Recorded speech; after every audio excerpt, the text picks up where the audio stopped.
Hi, welcome to a new tutorial. My name is Matthew, and in this one we're going to be showing you how to master the basics of Matplotlib.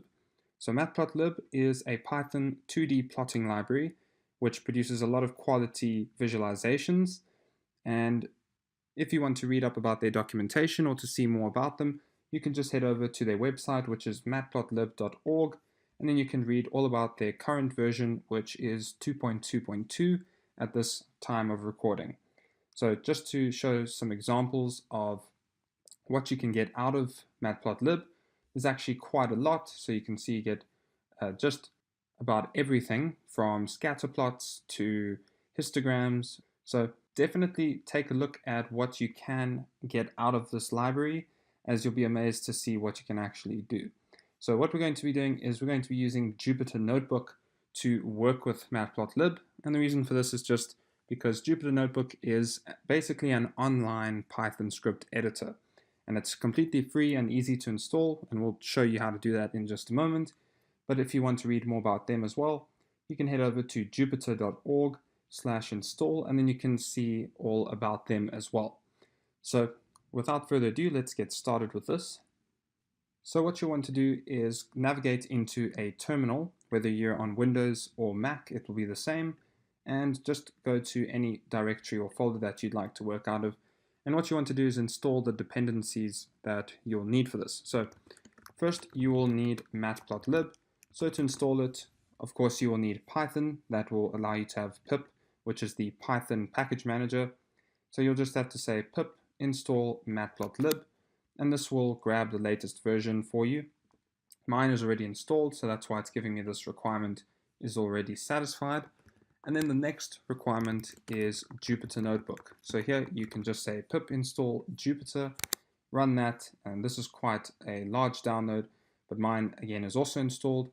So here it's telling us we're good to go. And so once you've got these two installed, you can get started with working inside Jupyter Notebook by just calling Jupyter Notebook. Simply that, enter that, and this will open up a new tab in your browser. And here you can see it's the local host, and then it's giving me this port number here, /tree. And this is showing all the content that is in the directory that I'm in when I called this. And that's because there's nothing inside this directory. It's telling us that the notebook list is empty. And to get started, we just have to go here to the right-hand side and click New. And then you'll see that you get a notebook, which is Python 2. Otherwise, if you installed Jupyter Notebook with pip3, then you would have a Python 3 notebook that you could also create. And that's perfectly fine as well. So I'm just going to click that, and that will open another new tab. And here we can specify the name of the notebook. And I'm just going to say Matplotlib tutorial. And inside here, we can then get started with working with Matplotlib. So to see that Matplotlib is actually installed, we can say import Matplotlib. And to run this cell that we're in right here, we hold down the Shift key, press Enter, and it will run that cell. And you can see that it runs successfully because it's showing a 1 over here, which means that this cell was executed, and that means that there were no errors, so Matplotlib is definitely installed. If we want to delete one of these tabs, we can just highlight it. So now we see that the color becomes blue. If we just stand inside it to type, it's green. If we click it, it becomes blue. And then just quickly tap DD, and that will delete that specific tab. So what I'm going to do is I'm not going to import Matplotlib by itself. I'm going to import the main plotting function, which is pyplot. So here we say import matplotlib.pyplot as PLT. That's the standard convention for Matplotlib. And we just execute this tab with Shift Enter, and we've got PLT, which is our Matplotlib pyplot. Now what I'm going to do is I'm going to import NumPy, and NumPy is just a package that is normally a dependency for Matplotlib. So we can just come over here and say import NumPy as NP, execute that, and there we go. If this gives us an error, then what we'll need to do is go back to the terminal here, click Control-C to shut down this notebook, press Y, and then we would come here and say pip install NumPy, just to make sure that everything is correct, and there it is. And then we can just start the notebook once again, and it will have saved everything. So if we go back, refresh this, and there we go. So everything is still there. Now we can just import numpy as np to make sure again, and there we go. Now the reason I'm importing numpy is because it's going to allow us to use a random seed, and that is so that you get the exact same result as me. So what I'm going to do is I'm going to set the random seed and say np, so numpy.random.seed, and then I'm going to specify 1000 as the seed. So if you use the same seed, you should get the same result as what I will get. So here, I'm going to set a value y, and I'm going to say numpy.random.standard normal. So this is going to give us a normal distribution of 20. And if I execute that, we can type out y and see what we got from that. And that is an array, which is a list of these random variables, which is following a normal distribution. So the 20 in this parameter that we're passing into the standard normal is just telling us that we want 20 numbers in our array. So you can see that this is a 5x4 matrix. So that means that there's 20 elements here. And that's why our array has 20 elements. Now, what I'm going to do is I'm going to plot this array using Matplotlib as a basic introduction. So let me delete that tab there. And what I'm going to do is I'm just going to say x equals to a range of y. So meaning it's just going to be a list of numbers from 1 to 20, and that's because the length of this list is 20. And then I'm just going to call plt, the function that we imported as Matplotlib's pyplot, and then we're going to use the plot method. And plot simply just takes two parameters, x and y. Both are a list or could be single values, but in this case we can also input lists as our parameters. So x is a list from 1 to 20, and y is a list of random numbers. So if we execute this, we can see we get this plot here. And that is the most basic introduction to Matplotlib. Simply just calling plt.plot and passing in x and y as the parameters for our plot. So x is the set of x values from, well, in this case it seems we got 0 to 20, or 0 to 19 rather, and then y is the set of random values, so which you can see is being displayed here on the y-axis, ranging from about -1 to 1. So this is what we would call a one-dimensional data set. And in fact, we didn't even need to pass in x here. We could have actually just called plt.plot y, and if we execute that, we get the same thing. Now why is that? Well, we don't need to pass in two lists as the parameters. We can actually only pass in one, and by default it's going to give us this axis from 0 up until the number of elements in the list that we provided. So providing this element of x and specifying x as the list or the length of that list is the exact same thing as what's happening by default. Now to demonstrate some more plot methods, we could simply just call plt.plot, and we could plot y, so again passing in that list of random variables, and we could call the cumulative sum, which is a method that we can execute on an array with thanks to numpy. And if we execute that, we see we get this slightly different graph, which is the cumulative sum of this specific list of values. So now I'm just going to implement a couple other methods just to demonstrate what you can actually do. So what we can also do is we can specify whether we want a grid to appear. So what I'll do is I'll say plt.plot, and we'll call y.cumulative_sum again, like we did in the last one. But when we call this plot, we can add a whole bunch of other settings onto this plt. And so, for example, we could call plt.grid and say true. So this is meaning we want to show the grid. So let's execute that. And now you can see that it's got a grid compared to the last one that had no grid. So once we've called plot on the actual data that we want to plot, we can specify a whole bunch of settings. And the order actually doesn't matter at all. You could put this setting of the grid first. And if we execute this again, then you can see it's the same thing. So the order doesn't matter. PLT is basically an object, and we're assigning all of these values to it. So let's just add another one. We can specify the X limit. So the X limit basically means we want to specify the axis here that we're displaying here on the X-axis, so the values. So let's say we only wanted to display from 7.5 to 15, then we could just come over here and say 7.5 to 15. And actually, just to be sure, let's actually make it from 7 so that it's an integer. And we can specify the same thing for the Y limit. So we'll say specify the Y limit, and let's say from -1 until 1. And if we execute that, now you can see that the Y limit is only going from -1 to 1, and the X limit is only going from 7 to 15. So that is what the X limit and the Y limit do. What we can also specify is the figure size. So let's say you want this display, this actual figure that's being displayed here, you want it to be a specific size. Well, that's not difficult to achieve. You can just say plot.figure, and the parameter that we need to input is fig size. So fig size is equal to a tuple, and that is the X size and the Y size. So let's say, for example, you wanted to make it 10 by 5. And we'll plot again the same thing that we did last time, so y.cumulative sum. And if we enter that, now you can see that the plot is a lot bigger than the last one, and that's because we specified the size here. So essentially just providing the width and the height of the figure that we want to show.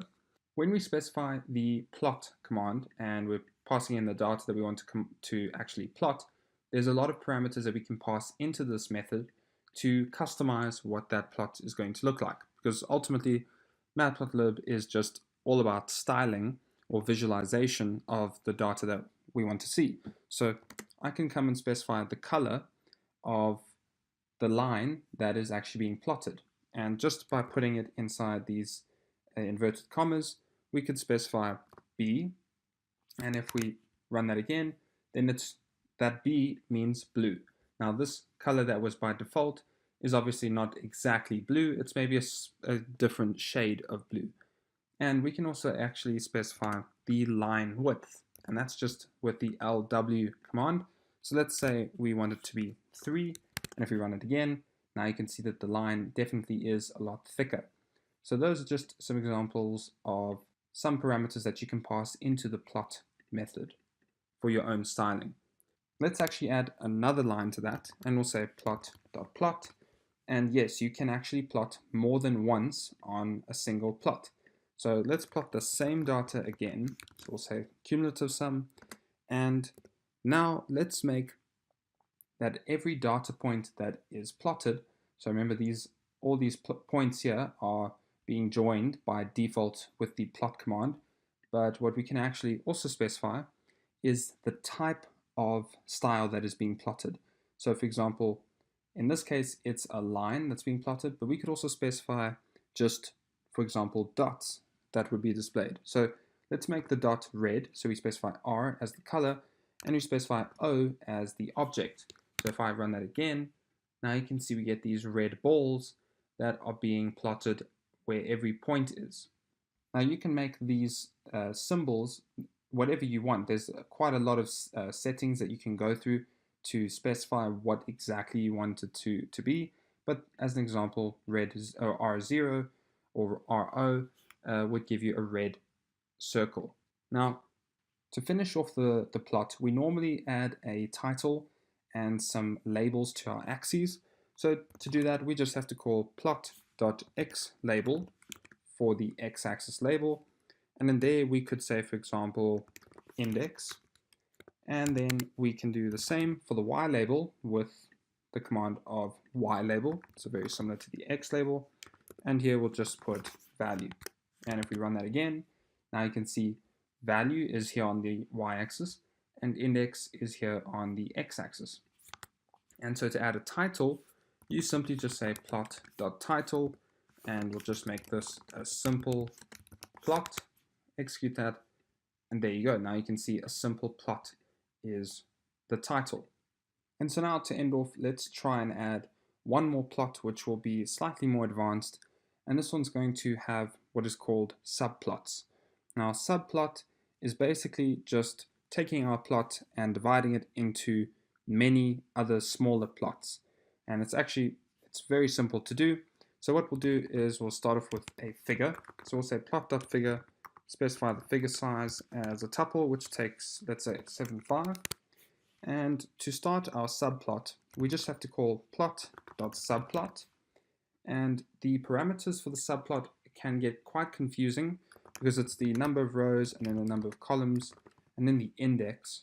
But if all of these values are less than 10, then you can shortcut it into just a number. So what I'm going to do is I'll just leave it as 211. And I'm going to plot the y data, the cumulative sum of it.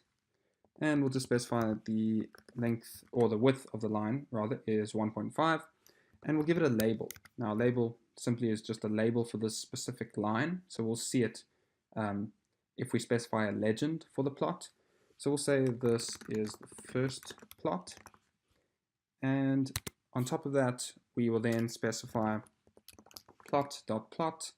And we'll plot the same cumulative sum again. And we'll specify this one as red circles, and then just close that off as well. And let's say, okay, so if we just call that already, then we can see we get this plot here. So specifying 211 gives us this initial display just like that. Even though the size is 7.5 and it looks a bit small, that's because 211 specifies this as basically like the first half, the upper portion of that plot. So if we just take this plot here and just paste that again, and we change this from 211 to be 212, and we run it again, we can see we get another plot. And so now it looks more or less the same size as what the original plots were. Well, that's because now we are specifying two subplots, and this end parameter 2 here is basically making the second one the bottom half of the overall plot. So let's specify this a little bit differently. Now remember, these are two completely separate plots, and everything that goes after after you've called subplot is being referred to that subplot. So this data down here, because it's below the subplot that has a position of 2, it is referred to this subplot. It has nothing to do with the first subplot, and that's what's quite convenient about it. So we could basically plot multiple subplots and then just specify their positioning. So let's change the color to green for this one, and we'll get rid of the line width. Let's take that out, and we'll say this is the second plot, and let's run that. And now we see that we get a completely different plot as well. And so that really sums up the basics of Matplotlib. It's a very intuitive, very simple library, and it can really achieve a lot. Just to stress the simple syntax of the library, I'll go through everything that we did one more time.